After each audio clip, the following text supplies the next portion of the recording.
हम मौजूद है स्पिरिचुअल फेस्टिवल में, लेकिन यहाँ की अनोखी बात अगर आप समझें तो गोवा विजन 2026 ये आयोजन है जिसमें स्पिरिचुअल फेस्टिवल का भी तड़का लगाया गया है। तो क्या गोवा सरकार अब गोवा के जितने भी आध्यात्मिकता है, जो भी कल्चर है, क्या उन्हें जन जन तक पहुंचाने के लिए कुछ नई योजना लेकर आ रही है? सवाल ज़रूर यहाँ पर उठ रहे होंगे और इन सवालों के जवाब जानने की हम कोशिश भी करेंगे। हमारे साथ बिचौलिम से एमएलए हैं। सर, बहुत स्वागत आपका। Thank you. सर, सबसे पहले हमने यहाँ पर देखा गोवा विजन 2026 एक विजन लेकर सरकार चल रही है और उसमें स्पिरिचुअल को ऐड करना, तमाम तरह के आध्यात्मिक गुरु यहाँ पर मौजूद थे। तो क्या ये समझा जाए कि आध्यात्मिक गुरुओं का यहाँ पर आना, सरकार आध्यात्मिक टूरिज्म को लेकर कुछ नए काम करने के लिए यहाँ पर आगे चल रही है?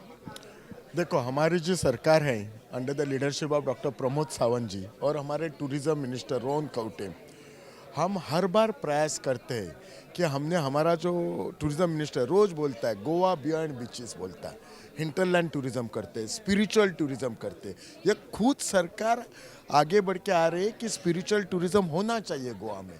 इनफैक्ट हम तो बोल रहे हैं आगे आगे जाके, हमको मालूम है कि गोवा का जो one of the major economy है वो टूरिज्म है। तो आगे जब हम के मैं डॉक्टर होकर इसे बोलता हूँ कि आगे जाके हम मेडिकल टूरिज्म, ऐसे हर एक we will have a verticals. तो स्पिरिचुअल टूरिज्म हम जरूर करेंगे, इससे खाली टूरिस्ट के लिए नहीं, तो ताकि हमारे गोवा के लोगों के लिए, हमारे गोवा के नए यूथ के लिए, ताकि वह लोग, वह यूथ हमारा जो है वह they should lean toward spirituality. Spirituality is the need of hour. मुझे लग रहा है, मैं अभी मेरे इधर में जो मैंने स्पीच दिया उसमें बोला है कि आजकल का नया युग क्या सोचता है, स्ट्रेस बस्टर बोलता है। मैं तो बोलता हूँ स्ट्रेस बस्टर अगर है, yes stress buster is require, but choose spirituality as a stress buster, उससे बहुत मज़ा आएगा। सर, अक्सर हमने देखा सीएम हर बार स्वयं पूर्ण गोवा की बातों को दोहराते हैं, लेकिन गोवा के लिए अगर हम कहें, क्योंकि बार बार मैं ये सवाल पूछती हूँ और इसलिए भी ताकि वो जवाब मिल जाए जो जानना बेहद ज़रूरी है, गोवा के लिए लोगों की मानसिकता सिर्फ बीच और नाइट लाइफ तक सीमित रह गई है सर। लेकिन जो यहाँ पर आते हैं, जो बाहर से रहते हैं उन्हें पता नहीं चलता, लेकिन जो यहाँ पर आते हैं वो देखते हैं कि गोवा क्या है। यहाँ पर मंदिर है, देव स्थान है और इनका बहुत पुराना संबंध भी रहा है भगवानों से जुड़ा हुआ, लेकिन लोगों तक ये नहीं पहुंच पा रही है। सिर्फ बीचेस हाईलाइट हो रहे हैं, सिर्फ नाइट लाइफ हाईलाइट हो रही है। कहीं ना कहीं ये गोवा की छवि को भी धूमिल करने का एक काम कर रहा है। तो यहाँ के जो भी अगर स्पिरिचुअल्स है, आध्यात्मिकता है, उन्हें आगे पहुंचाने के लिए सरकार क्या काम कर रही है? देखो, हमारी सरकार, मैंने पहले ही बोला under the leadership of doctor Pramod Sawant, कि स्पिरिचुअलिटी में जो हमारे जो ओल्ड टेम्पल है, अभी सप्तकोटेश्वर मंदिर है वह हमने रिनोवेट किया है। अभी हरवाला में जो यह मंदिर है उसको रिनोवेशन कर रहे हैं।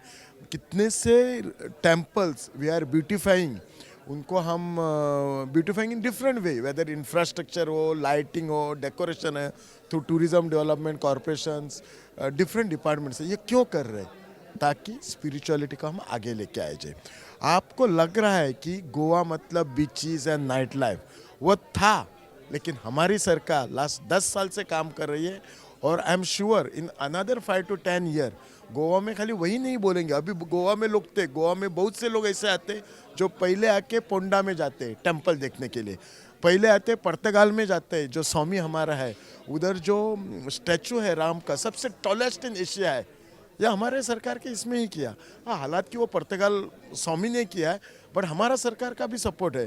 तो हर जगह पे आगे जाके देखा, हर स्वामी जी जो समाज के लिए काम करता है उसके लिए हमारी सरकार आज काम कर रही है। और इतने काम से आई एम श्योर गोवा में खाली टेम्पल ही नहीं, चर्चेस है, मॉस्क है, और इस सब के लिए जो टेम्पल्स पहले डिस्ट्रॉय हो गई थी उसके लिए सरकार ने स्पेशल फंड बनवाया है ताकि वो रिनोवेट होके उसकी हिस्ट्री बताने के लिए, ताकि we can connect to people, people come to see that is what. और गोवा में वैसे देखा ना, आप बोलते हैं बीचेस और नाइट लाइफ, अभी हिंटरलैंड टूरिज्म इतना गोवा में हो गया है। आप एनी फार्म हाउस देखो कि वहाँ पे पूरा फिल रहता है। अगर उनकी पहुँच लोगों तक नहीं जाती थी तो ऑक्यूपाई नहीं रहता था ना। आज हिंटरलैंड टूरिज्म बहुत अच्छा हो गया है। स्पिरिचुअल फेस्टिवल स्टार्ट किया गया है, क्या लगता है कि ये कितना प्रॉफिटेबल है लोगों को कनेक्ट करने के लिए, और सरकार आगे क्या इस तरह से और कोई भी योजनाएं लेकर आएगी? ये स्पिरिचुअल टूरिज्म से हमको टूरिस्ट आने में प्रॉफिटेबिलिटी हो जाएगी, हमारा ओवरऑल इकोनॉमिक बिजनेस बढ़ेगा, टूरिस्ट ज़्यादा है तो डेफिनेटली सबका बिजनेस बढ़ेगा। मोर देन दैट हमारी जी नई युवा पीढ़ी है वह सुधरेगी, वह सुसंस्कृत हो जाएगी। They are educated but they are सुसंस्कृत हो जाएगी, वह थोड़ा स्पिरिचुअल के लिए नहीं। इसका फायदा जो है you cannot make it on paper, you cannot count it with the economy. That is more than important, what I am saying is, और वो हो जाएगा। और इसीलिए हमारी जो सरकार है, हमारे मुख्यमंत्री हैं, एवरी मोमेंट ऐसा किसी भी स्पिरिचुअल ये फेस्टिवल है जहाँ हमारी सरकार नहीं सपोर्ट करती है। हमारा आर्ट कल्चर डिपार्टमेंट है जो ऐसे प्रोग्राम के लिए हम कितने से मतलब जो कल्चर हेरिटेज का कितना फंड देती है।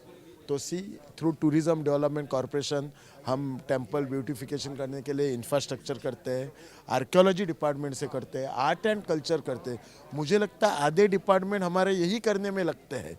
तो और मुझे लगता है इतना, और गोवा हमारा छोटा होने के लिए वी कैन कनेक्ट इतना, मुझे लगता है I don't think any government has been doing और किसने किया होगा है। You can see this, you can appreciate it once you start moving in Goa, but you should move beyond beaches. Time तो लगेगा ही इसके लिए, यस। और हर अच्छी चीज़ समय ज़रूर लेती है। डेफिनेटली टाइम तो लगेगा ही। Thank you so much.